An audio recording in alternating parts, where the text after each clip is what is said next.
अस्सलाम वालेकुम दोस्तों, कैसे हैं? उम्मीद करता हूँ सारे दोस्त खैरियत से होंगे।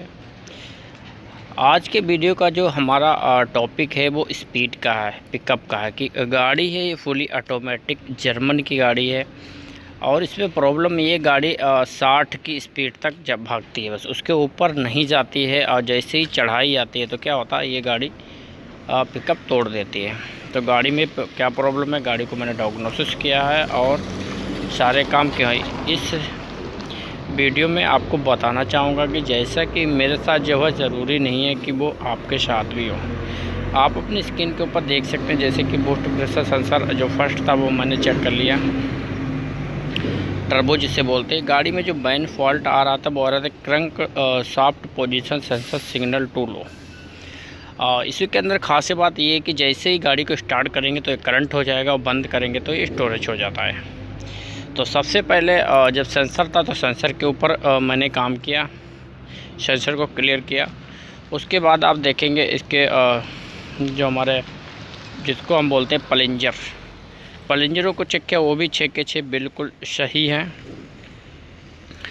उसके बाद दोबारा से आप देखेंगे जो टर्बो की जो रीडिंग है वो देखेंगे, यहाँ पे 1000 आ रही है, यानी ये टर्बो सही है। 800 से लगा के 2000 तक इसकी रीडिंग होती है टर्बो के। एयर प्रेशर, ऑयल प्रेशर, ये सारा कुछ सही है। तो उसके बाद जैसे कि देखेंगे कि गाड़ी जो है क्रंक सॉफ्ट का सेंसर था, सेंसर का एरर था। तो मैंने देखा तो वायरिंग कटी हुई थी, 2-3 जगह से छोटी छोटी वायरिंग कटी हुई थी। तो मैंने क्या किया, उसको वायरिंग को भी बनाया, रिप्लेस किया, जहाँ था वहाँ टोपिंग किया, टेप किया। टेप के बाद दोबारा से किया तो अल्हम्दुलिल्लाह जो सेंसर का एरर था, सेंसर का एरर ख़त्म हो गया।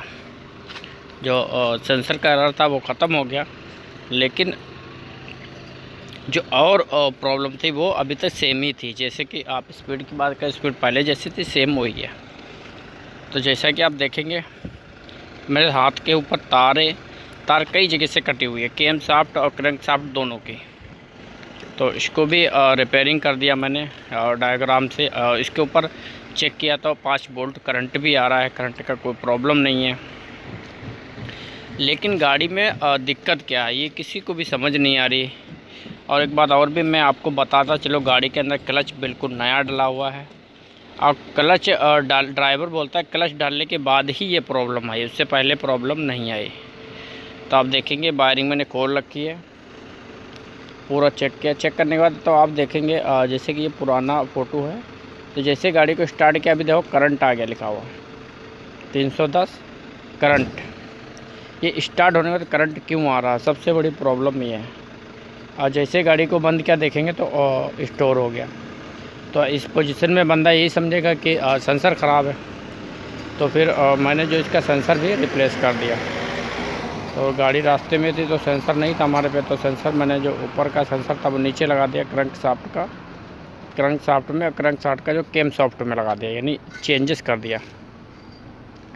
लेकिन गाड़ी में अभी देखेंगे आप ये करंट आ रहा, कट के आ रहा, मतलब गर्म होने के बाद काम छोड़ रहा है, इसका मतलब ये होता है। तो इसको भी अल्हम्दुलिल्लाह मैंने कर दिया। इसका वे बारी डायग्राम है ये, क्योंकि इससे हमें चेक करना रहता है वायरिंग वगैरह, तो वायरिंग डायग्राम को मैंने फॉलो किया, क्योंकि ये सब चीज़ें जो फर्स्ट है सबसे पहले ये करना है। उसके बाद एमआर की जो फिश थी वो भी साफ़ कर दी, क्लीन कर दी। बट जो वोल्टेज हमारा सेंसर रहता है वो भी चेक कर लिया। आप देखेंगे 3 वोल्ट आ रहा है, 3 से 5 वोल्ट के बीच आएगा तो सही होता है, वो भी चेक कर ली, बिल्कुल सही है। और देखो ये प्लग लगा हुआ, अगर प्लग आप हटाएंगे तो ये वोल्टेज बढ़ सकती है इससे, लेकिन इससे आप टेंशन मत लेना। कभी भी किसी चीज़ को चेक करना तो लगा के चेक करेंगे तो कंफर्म पता चल जाता है। तो अब जैसे कि आप ये देखेंगे अपनी स्क्रीन के ऊपर वोल्टेज भी सही है। ये मतलब चीज़ें चेक करना ज़रूरी है। हम ये नहीं कह रहे कि अगर गाड़ी में आपकी पिकअप नहीं है तो फर्स्ट आपने ये सारा चीज़ क्लियर करना है फर्स्ट, क्योंकि ये बहुत ज़रूरी है। ये आपका अगर इलेक्ट्रिक कोई मसला नहीं आ रहा तो डीजल के बारे में चेक करना। तो देखेंगे कि मैंने जो इसे रिप्लेस कर दिया जैसे क्या। तो अब ये देखेंगे इसने जो है सॉफ्ट सेंसर, क्रंक सॉफ्ट का जो सेंसर था क्रंक सॉफ्ट का वो छोड़ दिया, वो ख़त्म हो गया। तो इस तरह से कभी भी प्रॉब्लम आती है तो आपको फ्राई व्हील भी चेक करना रहता है। तो जैसे कि मैंने फ्राई व्हील का भी एक फ़ोटो डाल दिया, क्योंकि मैंने फिर फ्राई व्हील चेक किया था, क्योंकि मैंने सोचा शायद फ्राई व्हील में कुछ प्रॉब्लम हो जिसकी वजह से जो है स्टार्ट होने पे करंट आ जाता है, लेकिन उसमें कोई प्रॉब्लम नहीं थी। तो देखेंगे जब ये सारी तकनीक करने के बाद भी गाड़ी सेम ही रही, तो उसके बाद एमआर चेंज करने का फ़ैसला किया, क्योंकि और कोई गाड़ी में कोई प्रॉब्लम नज़र नहीं आ रही। डीजल ओके, डीजल तुरुम्बा नया है, लिफ्टी पंप नया है, बकाक सही है, सब कुछ सही है, मतलब डीजल तुरुम्बा बिल्कुल नया, फ़िल्टर भी नया है। लेकिन गाड़ी जो कि तो एमआर को मैंने चेंज किया, मतलब चेंज करने का मतलब ये है खाली फिशे ऊपर से लगा के देख लिया। क्योंकि क्या होता है हमारे साथ इस तरह की जब प्रॉब्लम आती है तो हम क्या करते हैं, एमआर को ऊपर से ही लगा के चेक कर लेते हैं, बस टेस्टिंग के लिए उसको कर रखते हैं। टेस्टिंग करने के बाद क्या होता है, अगर गाड़ी सेम ही रहती है तो हम क्या करते हैं, पुराना ही एमआर लगाते हैं, अगर नहीं तो फिर नया लगा देते हैं। तो इसको मैंने चेक किया, जब एमआर लगा के चेक किया। ये मेरी गाड़ी है 6 सिलेंडर, तो 6 सिलेंडर में एमआर कौन सा लगेगा, 501 रहेगा। आपकी ये भी कन्फ्यूज़न दूर कर दूँ कि शक्ल से जो एमआर होते हैं वो ज़्यादातर एक जैसे लेते हैं, लेकिन उसका जो अंदर का सॉफ्टवेयर होता है वो चेंजेस होता है। ऑटोमेटिक का अलग रहता है और मैनुअल का अलग रहता है, लेकिन 6 सिलेंडर का नंबर वही रहेगा, 501 ही। क्योंकि सच्चाई उस बंदे की वही जान सकता है जिसने उसके अंदर वो सॉफ्टवेयर इंस्टॉल किया हुआ है, जिसने रिप्लेस किया हुआ है। क्योंकि हमारे जो कंप्यूटर में एक सुविधा होती है रीड एंड राइट, रीड करने के बाद हम उसको ब्राइट कर देते हैं, तो ब्राइट में क्या होता है, वो हमारा एमआर जो है वो चेंजेस हो जाता है। तो इसीलिए 502 एमआर लगेगा, तो 501 इसमें एमआर लगा के मैंने प्रॉपर चेक कर लिया। तो सेंसर को भी चेक कर लिया मैंने। गाड़ी अल्हम्दुलिल्लाह जो है अभी भी वही है, लेकिन आप देखेंगे तो कोई भी एरर कोड नहीं आ रहा।